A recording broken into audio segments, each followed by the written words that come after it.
press the bell icon on the YouTube app and never miss another update.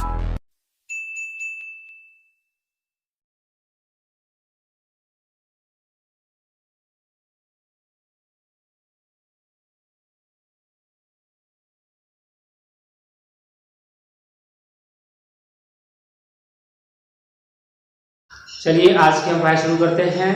और आज आपको पढ़ना क्या है इसमें, क्रिस्टलीय ठोसों की तुलना। क्रिस्टलीय ठोसों की तुलना यूनिट नंबर 1 वीडियो नंबर 8वां है। इसके पहले आप 7 वीडियो पढ़ चुके हैं और पिछले वीडियो में आपने पढ़ा है, ये जितने आप यहाँ देख रहे हैं ठोस, ये सब आप पढ़ चुके हैं। अब हम इन्हीं की तुलना एक साथ में कर रहे हैं ताकि आपको सारा चीज एक साथ मिल जाए। तो क्रिस्टलीय ठोस जो होंगे, जितने क्रिस्टलीय ठोस हैं सब की तुलना हम एक साथ में कर दे रहे हैं। देखिए इसमें क्या है, अध्रुवीय आणविक ठोस। क्या है, अध्रुवीय आणविक ठोस। तो अध्रुवीय आणविक ठोस के जो अवयवी कण होते हैं, अर्थात अध्रुवीय आणविक ठोस जिन कणों से मिलकर बने होते हैं वो कैसे होते हैं, अध्रुवीय अणु होंगे या परमाणु होंगे।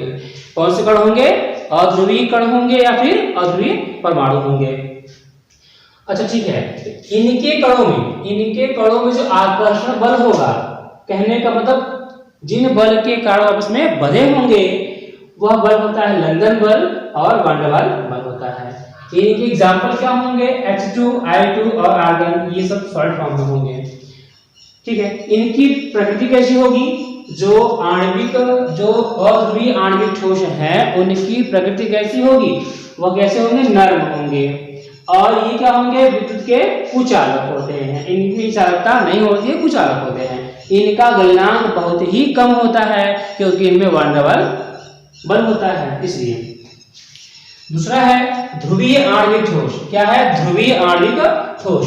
तो इनके जो अवयवी कण है वो क्या है, इनके जो अवयवी कण है वह ध्रुवीय अणु है। क्या है, ध्रुवीय अणु।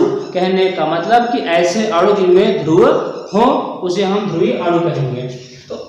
इनमें जो अवयवी कण है उनके बीच में जो आकर्षण बल लगेगा वह द्विध्रुव आकर्षण बल होता है। क्या होता है, द्विध्रुव आकर्षण बल होता है। कहने का मतलब इनके जो अणु होंगे वह इन बलों के कारण आपस में बंधे होंगे। इनका जो एग्जांपल है वो HCl सॉलिड फॉर्म में है और SO2 अभी आपका सॉलिड फॉर्म में है। तो जो HCl है और जो SO2 है ये क्या है, इनके बीच में द्विध्रुव आकर्षण बल कार्य करता है। इनकी प्रकृति भी नर्म होती है, ये भी नर्म प्रकृति के होते हैं और ये भी कुचालक होते हैं। और इनका गलनांक क्या होता है, कम होता है। इनका गलनांक कम होता है। आगे देख लेंगे हम। तीसरा क्या है, ये हाइड्रोजन बॉन्ड। क्या है, हाइड्रोजन बॉन्ड आणविक ठोस। तो हाइड्रोजन आबंधित आणविक ठोस। तो हाइड्रोजन आबंधित आणविक ठोस के जो कण होते हैं वह अधिक ध्रुवीय अणु होंगे। ये तो ध्रुवीय है लेकिन ये क्या होंगे, जो हाइड्रोजन आबंधित आणविक ठोस होंगे वह उनके जो कण होंगे वो अधिक ध्रुवीय अणु होंगे। क्या होंगे, अधिक ध्रुवीय, मतलब उनमें ध्रुव काफी ज्यादा होंगे। तो उनके बीच में जो बंध उनके बीच में जो बंध होता है वह हाइड्रोजन बंध होता है। मैं आपको पिछले वीडियो में मैंने आपको बताया था कि इनमें क्या अंतर होता है।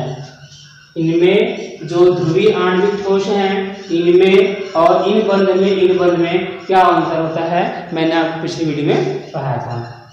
अच्छा ठीक है, इनमें तो इसके उदाहरण होंगे वो HF, H2O और NH3 हैं। ये सब सॉलिड फॉर्म में होंगे। इनकी प्रकृति कैसी होती है, कठोर। ये कठोर प्रकृति के होते हैं। और चालकता जो होती है इनकी चालकता क्या होती है, ये भी कुचालक होते हैं। ये भी क्या होते हैं, कुचालक होते हैं। अर्थात इनमें विद्युत धारा प्रवाहित नहीं की जा सकती है। आगे देखेंगे हम लोग। आगे क्या है, 4 नंबर, आयनिक ठोस। क्या है ये, आयनिक ठोस। तो आयनिक ठोस में जो कण होंगे, आयनिक ठोस जिन कणों से मिलकर बने होते हैं उनमें कण क्या होंगे, आयन होंगे। आयनिक ठोस में जो कण होंगे वह आयन होंगे और आकर्षण इन आयनों के बीच में यहाँ जो आयन मिलके बने होंगे, आयनों के बीच में क्या होंगे, आयनिक बंध बनते हैं। तो ये जो ठोस होंगे वो आयनिक बंधों, इनके जो कण होंगे वो आयनिक बंधों द्वारा आपस में बंधे होंगे। इनके जो एग्जाम्पल होंगे वो NaCl, CaO और Na2SO4 हो जाएंगे। ये कठोर होते हैं, भंगुर होते हैं। क्या होते हैं ये, कठोर और भंगुर होते हैं। इनकी प्रकृति कैसी होती है, ये कठोर तो होते हैं लेकिन क्या होते हैं, भंगुर होते हैं। ये कहने का मतलब अगर हम ठोसों ऐसे ठोस को हम आसानी से मोड़ना चाहें तो वह मुड़ नहीं सकता है, वह टूट जाता है। टूटने अगर वो ऐसा करने से टूटता है वह भंगुर होता है। आगे है कुचालकता, इनमें क्या होती है, अगर ठोस में है तो कुचालक है। आयनिक ठोस जो होंगे ये इनकी एग्जाम्पल है। अगर ये एग्जाम्पल अगर मान लीजिए नमक ही है, NaCl नमक ही है, तो हम NaCl अगर ठोस अवस्था में है तो वो कुचालक है। कहने का मतलब उसमें करंट प्रवाहित नहीं हो सकती है। लेकिन क्या होगा, अगर हम इसी NaCl को गलित अवस्था में या फिर विलयन अवस्था में रखेंगे तो क्या होंगे, ये विद्युत के सुचालक होंगे। आप जानते होंगे कि घरों में अगर लाइट वगैरह कम होती है तो क्या करते हैं, अर्थिंग होती है। उस अर्थ में क्या करते हैं हम लोग, नमक और पानी दोनों साथ में डालते हैं। नमक और पानी दोनों साथ में डालते हैं, जो वहां पे विलयन बन जाता है। और जब वहां पे विलयन बन जाता है तो वहां पे करंट जो क्या होती है, करंट का फ्लो बढ़ जाता है। वहां पे जो धारा होती है वह अच्छे से बहने लगती है। कब, जब हम इनका विलयन बनाते हैं। लेकिन केवल हम नमक डाल दें और पानी न डालें तो क्या होगा, तो वहां पे करंट प्रवाहित नहीं होगी। आगे देखेंगे, इनका जो गलनांक होता है अधिक होता है। इनका जो गलनांक होता है क्या होता है, वह अधिक होता है। आगे देखेंगे 5वां नंबर क्या है, धात्विक ठोस। धात्विक ठोस के बारे में देखेंगे, इनके जो अवयवी कण हैं वो क्या है, धनायन और मुक्त इलेक्ट्रॉन। धातु के धनायन होते हैं और मुक्त इलेक्ट्रॉन, ये दोनों आपस में मिल करके धात्विक ठोस का निर्माण करते हैं। आगे देख लेंगे हम इनमें जो आकर्षण होता है, कहने का मतलब कि धनायन और मुक्त इलेक्ट्रॉन आपस में जो बंधे होते हैं वह धात्विक बंध के कारण बंधे होते हैं। धात्विक बंध के कारण इनके जो कण होंगे वो आपस में बंधे होते हैं और वह क्या होते हैं, धात्विक ठोस होते हैं। जैसे में हम इनका एग्जांपल देख लेंगे, ये है कॉपर है, सिल्वर है और आपका आयरन है, फिर फेरस है। ये क्या होते हैं, ये कठोर होते हैं। इनकी जो प्रकृति होती है ये कठोर प्रकृति के होते हैं। कैसे, कठोर प्रकृति के होते हैं और आघात वर्धनीय होते हैं। क्या होते हैं, आघात वर्धनीय होते हैं और तन्य होते हैं। आघात वर्धनीय का मतलब होता है हम इन्हें पीट करके, जब हम इनके ऊपर पीटेंगे तब ये फैलने लगते हैं, ये होता है आघात वर्धनीय। और तन्य क्या होता है, हम इन्हें खींच करके तान करके लंबा कर सकते हैं, ये होता है। चालकता क्या होती है, ये सुचालक होते हैं। यह क्या होते हैं, सुचालक होते हैं, ऊष्मा के और विद्युत के सुचालक होते हैं।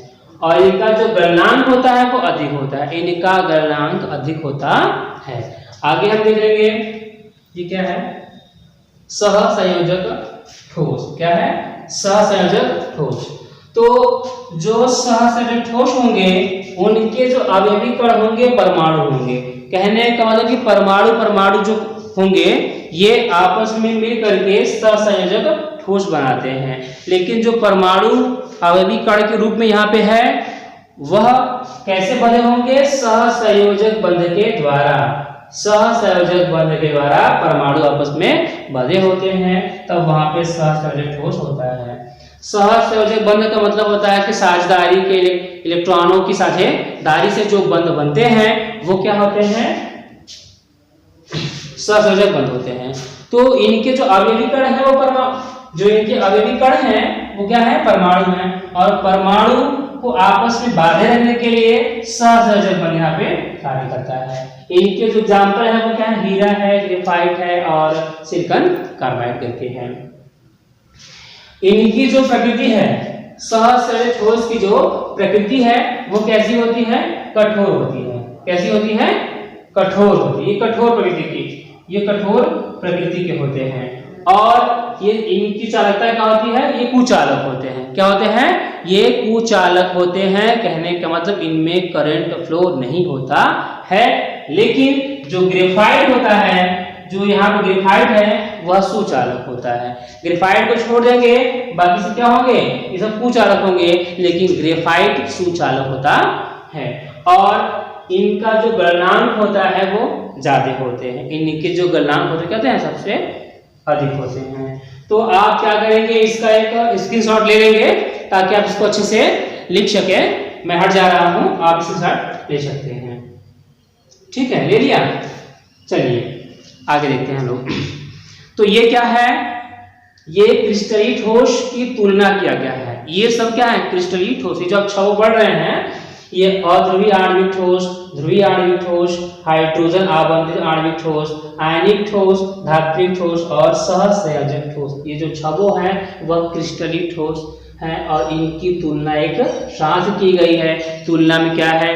कण है, कण है, आकर्षण है, उदाहरण है, प्रकृति है, चालकता और गलनांक। इन सबको एक साथ में लेकर के आपको छबो साथ में पढ़ा दिया गया है। तो आज के दिवस